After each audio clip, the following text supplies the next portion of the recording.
हाय दोस्तों, मैं अनुराग उपाध्याय। अगर मेरी वीडियो आपको अच्छी लगी तो चैनल को लाइक शेयर सब्सक्राइब जरूर करें।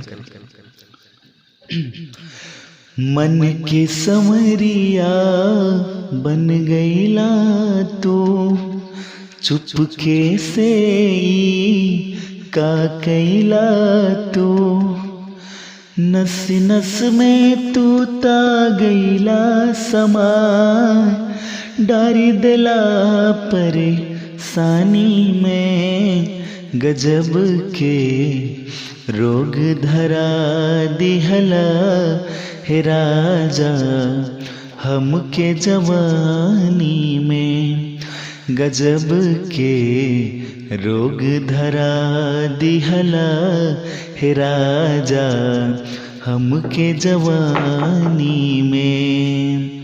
मन के संवरिया बन गईला तू, चुपके से का कैला तू, नस नस में तू ता गईला समा, डारी दिला परेशानी में, गजब के रोग धरा दिहला हे राजा हमके जवानी में।